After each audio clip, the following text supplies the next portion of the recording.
Hey, I've got an elk hunt coming up and I'm looking to use a Magnum cartridge, something high intensity, flat shooting, and powerful. Let's take a look at a powder for that. Guy Miner here from UltimateReloader.com. Today we're going to take a look at a Magnum type powder that's been around for a while. This is some really good stuff and should not be overlooked if you're searching for a powder for those high intensity, overbore Magnum type cartridges, 7 Mag, 7 WSM, 7 PRC, all that kind of stuff. The 30s, the 7s, the 6.5s, even smaller, and not just Magnums, but other cartridges that you're looking for a lot of velocity out of and some really good performance. Magpro is a spherical powder. It is a double base powder, and it is very good in those high intensity type cartridges I just mentioned. It has a characteristic, I don't know that I'd call it a drawback. It has a characteristic that may inhibit some people from using it. It's a little bit temperature sensitive, okay? And we can work around that. It's also made here in the USA, and that's a good thing. You can see on the burn chart here that Magpro is squarely with the other Magnum type powders, slow burning powders. It is right in between Vitavori N170 and Reloader 26. So it's right in there with some really good powders made for those Magnum type cartridges. When we put this under the microscope and take a look at it, you can tell that it's a spherical powder, and you can compare the size, the color, the shape, and everything with the other powders that we've compared it to, including H1000, H4350, and Stayball HD. Nice thing about that spherical powder is that it flows so well through a mechanical powder measure. I was throwing very consistent charges with this time after time. Very happy with the results on that, and we got some really good tight SD figures and some good accuracy with thrown powder charges. Very nice. Talk about the accuracy. Gavin took a factory Bergara B14 Wilderness HMR, and he loaded up some 140 grain burgers and shot a .275 inch 5-shot group at 100 yards with that factory rifle. Yes, Magpro can produce some really nice accuracy. Loads that I cooked up for it, I'm looking forward to an elk hunt. And I want to take my 7 Mag, been a while since I took an elk with a 7 Mag.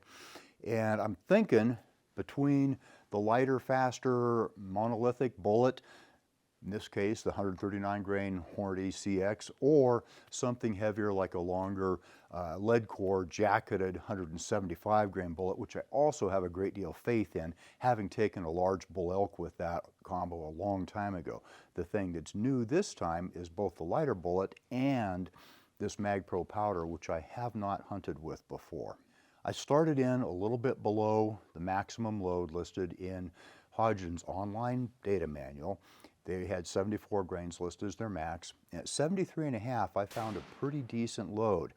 We're getting 3,278 feet per second out of this real nice Winchester Model 70. And we had our standard deviation of only 13 feet per second. Not bad, not bad. Could be better, but that's not bad. We're talking hunting type loads.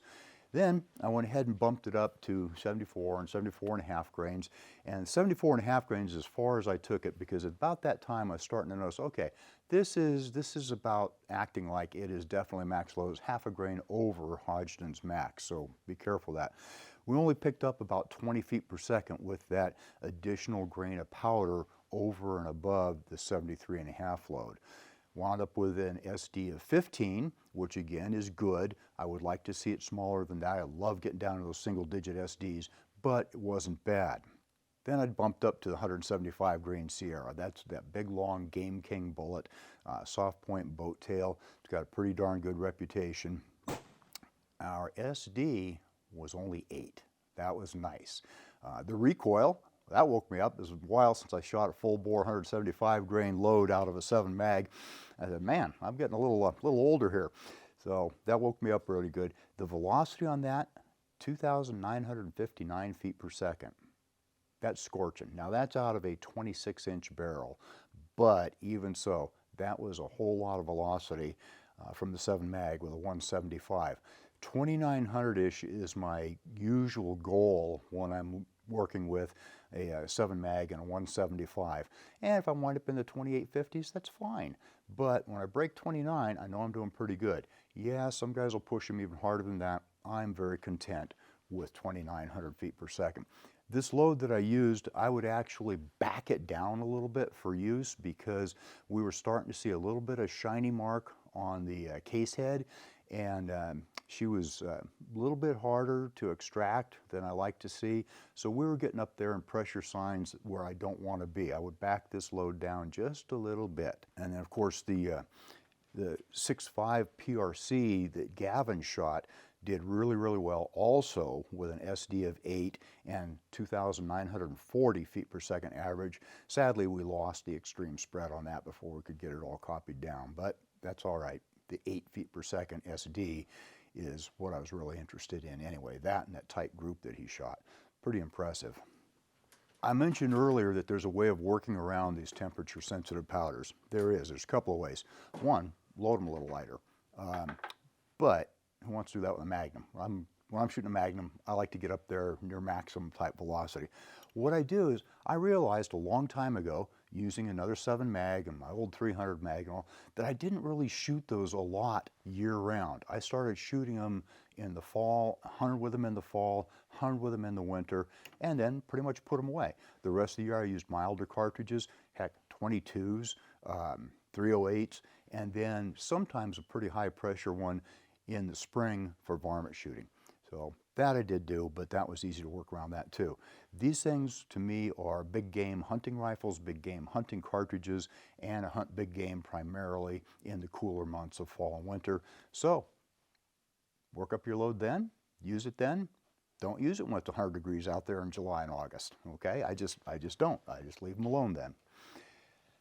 Magpro, although I may make it sound like kind of a specialized powder, it's really pretty versatile. I took the liberty of going through Hodgdon's data and found everything from a 338 Lopwa with a 300 grain bullet all the way down to the 25-06 and even into the 6 millimeters that this powder could be quite useful. We're talking some real good fast velocities, most of them up over or really near 3,000 feet per second. The big 338's a little slower, but that's still on a 300 grain bullet. It's asking a lot to move that much faster. 7 PRC, 7 millimeter Remington Magnum looking real good there. The 300 PRC and 300 Win Mag looking really good. You're seeing that roughly 3,000 feet per second coming out of them with some good hunting weight bullets. A lot of respect for the 7s with 160s and 175s. You can see both the PRC and the good old Rem Mag did very well on that. And then I snuck in one of my favorites, and that's the good old 25-06. Why is it a favorite? Very light kicking, very high velocity, and very lethal. I've used that on quite a few deer, antelope, and a few unfortunate coyotes. But that 100 grain Barnes TSX or the TTSX, they thrive on high velocity, and with this powder and other powders we can get up over 3,300 feet per second out of that 25-06 without much in the way of recoil. Very nice light kicking, and it seems to be very accurate for me. I'm looking forward to using that load for deer hunting again one of these days soon. I've used a similar load, similar velocity with a different powder before. Extremely effective and easy to shoot. MPBR, what's that? That's what I like to use when I've got one of these flat shooters, 7 mag, 25-06, anything loaded for high velocity. So we're talking 3,300 feet per second here. That's going to be real flat shooting out 400 or more yards down range. And a lot of folks don't like that because it's an antiquated thing. They want to dial their scopes. Roger that, I get that. But I've been hunting, well, I got my first hunting license almost 60 years ago. Been hunting a lot since then, and the MPBR has worked out really well for me because I seldom shoot game beyond 400. You sight it in, mean point blank range, and you've got yourself a heck of a deal. Point and shoot out to 400 yards and a little beyond. Not bad. That covers almost every hunting situation I've ever been in.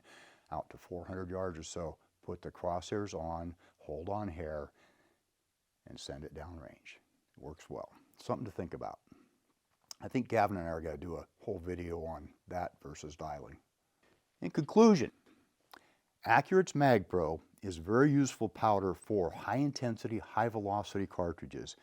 It can be capable of very high velocity, as we saw with this rifle, and as it can happen with the 25-06 and some others, way up there in the upper end of what a Magnum type rifle can produce. I think it's probably also very good in the Weatherby line of cartridges, although I haven't tried that yet. It meters very nicely and easily from a manual measure, none of that crunching associated with the big old stick powders, just nice and easy and very good results from that. It is temperature sensitive, so keep that in mind. This is not the kind of powder that you want to work up a load in cool weather for, a max type load, and then go out and shoot on that hot summer day when it's 90, 100 degrees or more. That is not going to work out really well. There can be way too much pressure produced under those situations. So keep that in mind, work around the powder, and in the cool temps of fall hunting, it'll treat you right. So what I want to know is, are any of you using Magpro, or have you turned to some other slow burning powder for your Magnums and high intensity rifles? Drop a comment, let us know how it's doing. We'll have a discussion. That means it's time to wrap it up. I hope you enjoyed this video. Don't forget to like and subscribe. Also, we're on Facebook, YouTube, Rumble, where we've got unrestricted content, and Instagram. Make sure to follow us on all those channels. Ultimate Reloader also has a commercial solutions division serving law enforcement, the military, and the gun industry. We have some unique capabilities, including a comprehensive suite of recoil testing and evaluation capabilities, trigger profiling, and more. If you're interested in custom rifles like what we build here on the channel, or gunsmithing services, you're going to want to go to rifles.ultimatereloader.com and get on the wait list. Thanks again for watching.